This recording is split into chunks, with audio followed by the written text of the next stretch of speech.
اعوذ باللہ من الشیطان الرجیم بسم اللہ الرحمن الرحیم ولا تجعلوا اللہ عرضۃ لایمانکم۔ ایک اور حکم آ گیا، اللہ تعالیٰ کا نام جو ہے وہ تختہ مشق نہ بنا لو اپنی قسموں کے لیے۔ قسم کھا بیٹھا، میں تو اللہ کی قسم کھا بیٹھا ہوں، اب یہ قسم کھا بیٹھا اس لیے میں یہ کام نہیں کر سکتا، چاہے وہ نیکی کا کام تھا۔ کسی وقت غصے میں آدمی آ کر قسم کھا بیٹھتا ہے۔ حضرت ابو بکر صدیق نے بھی قسم کھا لی تھی۔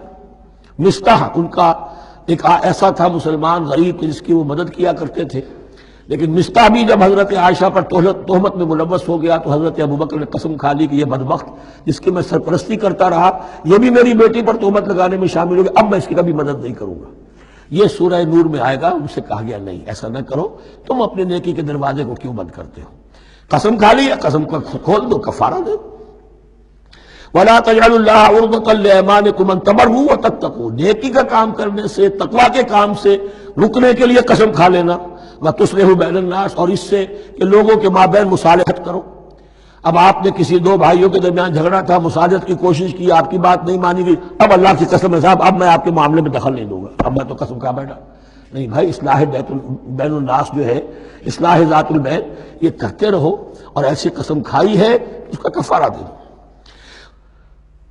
واللہ سمیع علیم، اور اللہ تعالیٰ سننے والا اور جاننے والا ہے۔ لا یؤاخذکم اللہ باللغو فی ایمانکم، اللہ تعالیٰ مؤاخذہ نہیں کرے گا تم سے جو تم بغیر مقصد کے، بغیر عزم اور ارادے کے قسم کھا بیٹھتے ہو۔ یہ عربوں کا رواج ہے، واللہ باللہ کے بغیر ان کا کوئی جملہ شروع ہی نہیں ہوتا۔ تو یہ در حقیقت قسم کھانے کا ان کی اس وقت نیت نہیں ہوتی، بلکہ یہ ان کا ایک جس کو ہم کہتے ہیں تکیہ کلام ہے، ان کا ایک اسلوب ہے گفتگو کا، واللہ باللہ، تو اس پر مؤاخذہ نہیں ہے۔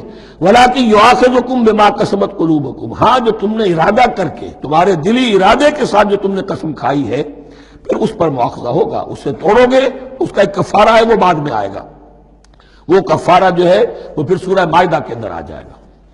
میں نے عرض کیا تھا کہ یہ اصل میں سورہ بقرہ میں بلو پرنٹ آ رہا ہے شریعت اسلامی کا، اور اس کے جو اصل چیزیں ہیں وہ پوری تکمیلی احکام وہ پھر آخر میں آئیں گے، کچھ سورہ نساء میں، کچھ سورہ مائدہ میں۔ واللہ غفور حلیم، اللہ غفور ہے، بخشنے والا ہے اور حلیم ہے، فوراً نہیں پکڑتا، فوراً سزا نہیں دیتا، مہلت دیتا ہے کہ اصلاح کر لو۔ للذین یولون من نسائہم تربص اربعۃ اشہر، اب یہ بھی ایک قسم کھا لی جاتی تھی کہ کسی وقت کسی مرد نے، کسی شوہر نے قسم کھا لی اب میں اپنی بیوی کے قریب نہیں جاؤں گا، ناراض ہو گئے، غصہ آ گیا، اب میں تمہارے سے کوئی تعلق نہیں رکھوں گا۔ یہ ایلا کہلاتا تھا۔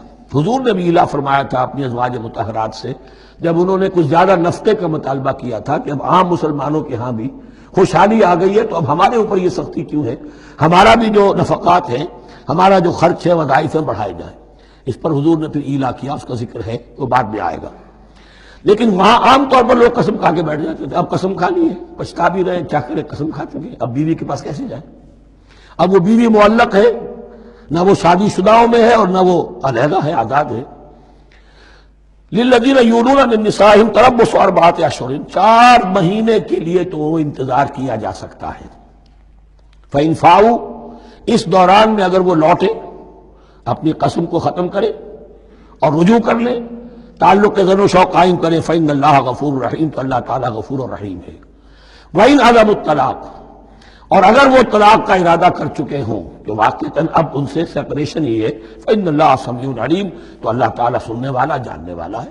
یعنی یہ کہ 4 مہینے سے زیادہ معلق نہ رکھو کسی کو، یا ادھر یا ادھر، یا فیصلہ کرو اور اسے فارغ کرو، اور یا پھر یہ کہ اپنی وہ قسم ختم کرو اور اس کا جو بھی کفارہ ہے وہ ادا کرو۔ اسی پر غالباً قیاس کیا تھا، بلکہ ساتھ ہی سیرت میں آتا ہے کہ حضرت عمر نے حضرت حفصہ سے پوچھ بھی لیا تھا۔ حالانکہ دیکھیے کہ باپ اور بیٹی کا معاملہ ہو رہا ہے، اور باپ بیٹی سے سوال کر رہا ہے، دین کے معاملے میں حیا اور شرم کی بات نہیں ہوتی۔ ان اللہ لا یستحی ان یضرب مثلا ما بعوضۃ فما فوقها، تو یہ کہ جو لوگ جہاد پر جاتے تھے کچھ سال بھر گھر واپس نہیں آ رہا، اب ایک طرف تو ان پر مشقت ہے، وہ بیویوں سے دور ہیں، اہل و عیال سے دور ہیں، ادھر عورتیں جو ہیں وہ بغیر شوہروں کے جو وقت گزار رہی ہیں، تو پوچھا کہ کتنا عرصہ تم سمجھتی ہو کہ ایک عورت اپنی عصمت اور عفت کو سنبھال کر اپنے شوہر کا انتظار کر سکتی؟ تو حضرت حفصہ نے کہا 4 ماہ، اور میں سمجھتا ہوں شاید انہوں نے اسی پر کہا ہو کہ یہ معلق رکھنے کا حکم بھی قرآن مجید میں جو ہے زیادہ سے زیادہ اس کی مہلت 4 مہینے ہے۔ والمطلقات یتربصن بانفسہن ثلاثۃ قروء، اور جنہیں طلاق دے دی جائے ان پر لازم ہے کہ وہ اپنے جیوں کو روکے رکھیں 3 حیض تک، یہ عدت ہے۔ طلاق کے بعد 3 مہینے کی عدت ہے۔ اس عدت میں یا تو شوہر رجوع کر لے گا اگر 1 یا 2 طلاقیں ہیں، تیسری طلاق ہو گئی تو رجوع کا حق نہیں ہے، وہ بعد میں بات آ جائے گی، اور اسی میں چاہے تو اس کے بعد جب مدت ختم ہو جائے گی تو پھر اب شوہر کا حق ختم ہو جائے گا، اب وہ آزاد ہوگی، لیکن اس مدت کے اندر وہ دوسری شادی نہیں کر سکتی۔ والمطلقات یتربصن بانفسہن ثلاثۃ قروء ولا یحل لہن ان یکتمن ما خلق اللہ فی ارحامہن، اور ان کے لیے یہ حلال نہیں ہے، جائز نہیں ہے کہ وہ چھپا لیں جو کچھ کہ اللہ نے پیدا کر دیا ہو ان کے ارحام میں۔ اگر حمل ٹھہر گیا ہے اور بیوی کو ڈر ہے کہ اب یہ شوہر تو طلاق دے دے گا، وہ اپنا حمل چھپا رہی ہے تاکہ پتہ ہی نہ چلے اس کو، کیونکہ وہ چاہے گی کہ بچہ میرے پاس رہے، بچہ بچی جو بھی ہو۔ ظاہر بات ہے کہ بچہ اور بچی جو ہے وہ ماں کے لیے تو جگر گوشہ ہے، اس کے جسم کا ٹکڑا ہے، اس کے جسم کا لوتھڑا ہے، تو وہ چھپانے کی ٹینڈنسی ہوتی ہے کہ وہ جھگڑا ہی نہ اٹھے۔ ولا یحل لہن ان یکتمن، ان کے لیے جائز نہیں ہے کہ وہ چھپائیں ما خلق اللہ فی ارحامہن، جو کچھ کے پیدا کر دیا ہے اللہ نے ان کے رحموں میں۔ ان کن یؤمن باللہ والیوم الآخر، اگر وہ فی الواقع ایمان رکھنے والی ہے اللہ پر اور یوم آخر پر۔ وبعولتہن احق بردہن فی ذلک ان ارادوا اصلاحا، اور یہ جو عدت کی مدت ہے اس میں ان کے شوہروں کو حق حاصل ہے، زیادہ حقدار ہے کہ انہیں لوٹا لیں، اسے رجعت کہتے ہیں، رجوع کیا جا سکتا ہے عدت کے اندر لیکن تیسری طلاق کے بعد نہیں۔ پہلی طلاق، دوسری طلاق، اس کے بعد دونوں میں جو عدت ہوگی اس میں رجوع کر سکتا ہے شوہر، اس کا اختیار ہے، بیوی کو نہ کہنے کا اختیار نہیں ہے کہ اب تم طلاق دے چکے ہو، اب میں تمہاری بات ماننے کو تیار نہیں ہوں، اس کا اسے حق نہیں ہے۔ اسے پھر وہ مرد کا جو حق ہے وَبَعُولَتُهُنَّ أَحَقُّ بِرَدِّهِنَّ، وہ زیادہ حقدار ہے کہ انہیں لوٹا لے، فی ذالک، اس مدت کے اندر ان ارادوا اصلاحا، اگر وہ واقعتاً اصلاح ہی چاہتے ہیں۔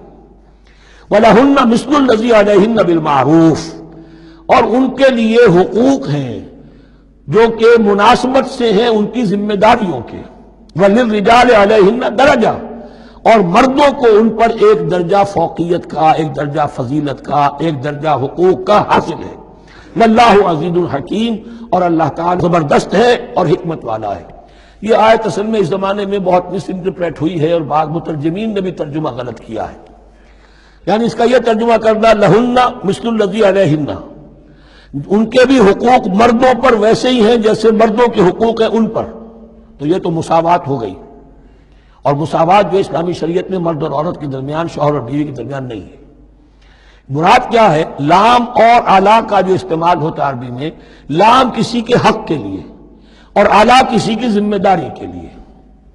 لہن، ان کے لیے حقوق ہیں، مثل الذی علیہن، جیسے کہ ان پر ذمہ داریاں ہیں۔ اللہ تعالیٰ نے جیسے ذمہ داری مرد پر ڈالی ہے ویسے حقوق اس کو دیے ہیں، جیسے ذمہ داری عورت پر ڈالی ہے اس کی مناسبت سے کورسپونڈنگلی پروپورشنیٹ جو ہے اس کو بھی حق دے دیے ہیں۔ اور اس بات کو کھول دیا، مساوات کہاں سے آئے گی جب کہہ دیا وَلِلرِّجَالِ عَلَيْهِنَّ درجہ، اور مردوں کو ان پر ایک درجہ حاصل ہے، فوقیت کا درجہ حاصل ہے۔ واللہ عزیز الحکیم، اب یہ تمہیں پسند ہو تب بھی اور ناپسند ہو تب بھی اللہ تعالی عزیز ہے، حکیم ہے، وہ سب کچھ جاننے والا ہے، اور وہ زبردست ہے جو چاہے حکم دے، اور حکیم ہے، حکمت والا ہے، اس کا حکم حکمت پر مبنی ہے۔